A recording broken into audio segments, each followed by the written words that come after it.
रामधारी सिंह दिनकर जो कि राष्ट्र कवि थे, उनके बारे में पढ़ेंगे। वे उत्तर छायावादी युग के कवि थे। उनका जन्म 23 सितंबर 1908 ईस्वी को सिमरिया बेगूसराय बिहार में हुआ था और निधन 24 अप्रैल 1974 ईस्वी को हुआ था। उनकी मां का नाम मनरूप देवी और पिता का नाम रवि सिंह था। दिनकर जी की प्रारंभिक शिक्षा जो हुई थी वह उसके गांव में ही हुई थी और उन्होंने जो है सन 1928 ईस्वी में मोकामा घाट रेलवे हाई स्कूल से मैट्रिक की परीक्षा उत्तीर्ण किया था और उसके बाद उन्होंने 1932 में पटना कॉलेज से इतिहास में बीए ऑनर्स किया था। वे जो है बरबीघा में HE स्कूल बरबीघा में जो है प्रधानाध्यापक और जनसंपर्क विभाग में सब रजिस्ट्रार और सब डायरेक्टर, बिहार विश्वविद्यालय ने हिंदी के प्रोफेसर एवं भागलपुर विश्वविद्यालय में उपकुलपति के पद पर रहे। उन्होंने जो है कई सारा चीज़ों को लिखा है। दिनकर जी बड़े ही कवि थे, मतलब बहुत बड़े कवि थे और उनकी भाषा जो है कुछ भी छिपाती नहीं है।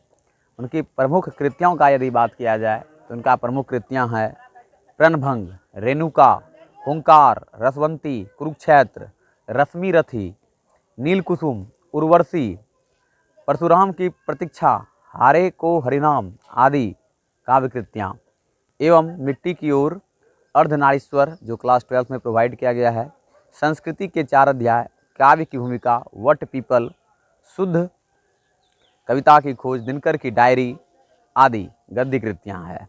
दिनकर जी को संस्कृति के 4 अध्याय पर साहित्य अकादमी एवं उर्वशी एवं ज्ञानपीठ पुरस्कार भी प्राप्त हुए थे। उन्हें जो है भारत सरकार की ओर से पद्म विभूषण से भी सम्मानित किया गया था और वे राज्यसभा के सांसद भी रहे थे। तो दिनकर जी जो थे वे उत्तर छायावाद के प्रमुख कवि हैं और उन्होंने भारत में जो जब उस समय आज़ादी नहीं हुई थी तो उसमें जो है उन्होंने कविता के माध्यम से लोगों को प्रेरित किया। तो इसी संदर्भ में हम लोग जो है उनका एक कविता दिया गया है, उन चीज़ों को हम लोग पढ़ेंगे और उसमें विशेष रूप से क्या बताया है। चूँकि छायावादी कविता है और आप जान रहे हैं कि छायावादी क्या होता है। सबसे पहले आपको ये समझना होगा कि छायावादी कविता होता क्या है। तो छायावादी कविता ये होता है कि कविता को छाया के रूप में लिखना, अर्थात उसका कहने का मतलब कुछ और बताने का मतलब अर्थ कुछ और निकलता हो, इसी को हम लोग कहते हैं छायावादी कविता। तो आइए इसमें जो है छायावादी कविता जो यहाँ पर दिया गया है, जनतंत्र का जन्म, ये क्लास 10 से संबंधित है। जनतंत्र का जन्म यानी जन मना होता है लोग, तंत्र मना होता है उसका एक समूह, या आप यहाँ पर मशीन भी कह सकते हैं। जनतंत्र का जन्म, तो इस कविता में जो है रामधारी सिंह दिनकर ने बताया है कि जो कि एक राष्ट्र कवि भी हैं और उन्होंने जो है आधुनिक भारत में जनतंत्र के उदय का जयघोष किया है। सदियों की देसी विदेशी पराधीनता को के बाद जो है स्वतंत्रता प्राप्त हुआ था हम लोगों को। भारत में जनतंत्र की प्राण प्रतिष्ठा हुई। जनतंत्र के ऐतिहासिक और राजनीतिक अभिप्रायों को कविता में उजागर करते हुए कवि यहाँ एक नवीन भारत का शिलान्यास सा करता है जिसमें जनता ही स्वयं सिंहासन पर आरूढ़ होने को है और इस कविता का ऐतिहासिक महत्व भी है। तो हम लोग कविता को लेकर जो है चलेंगे और इस कविता में विशेष रूप से इन्होंने क्या बताया है, इन चीज़ों को भी हम लोग देखने वाले हैं। तो चलिए देखते हैं इस कविता में इन्होंने क्या बताया है। कहता है, सदियों की ठंडी राख सुगुगा उठी, मिट्टी सोने की ताज पहन इटलाती है, दोहरा समय के रथ की घर घर नाद सुनो, सिंहासन खाली करो की जनता आती है। क्या मतलब हुआ इसका, ये पहले समझते हैं। कहता है सदियों की ठंडी राख बुझी, सदियों की ठंडी बुझी राख सुगुगा उठी।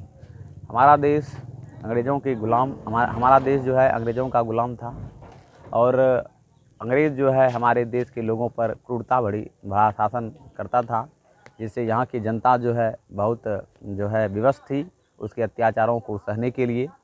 तो इसलिए यहाँ पर जो पहला 4 पंक्ति दिया गया है, सदियों की ठंडी बुझी राख सुगुगा उठी, यानी अब जो है जनता में एक तरह का उससे बदला लेने के लिए आ गया है कि जो है अब हम अंग्रेज़ों का मुकाबला करेंगे। क्योंकि आप देखे होंगे कि जब कोई लोग त्रस्त हो जाता है, किसी से पीड़ित हो जाता है, तो उसका जुल्म सहते सहते उसको जुल्म से लड़ने की ताकत आ जाती है।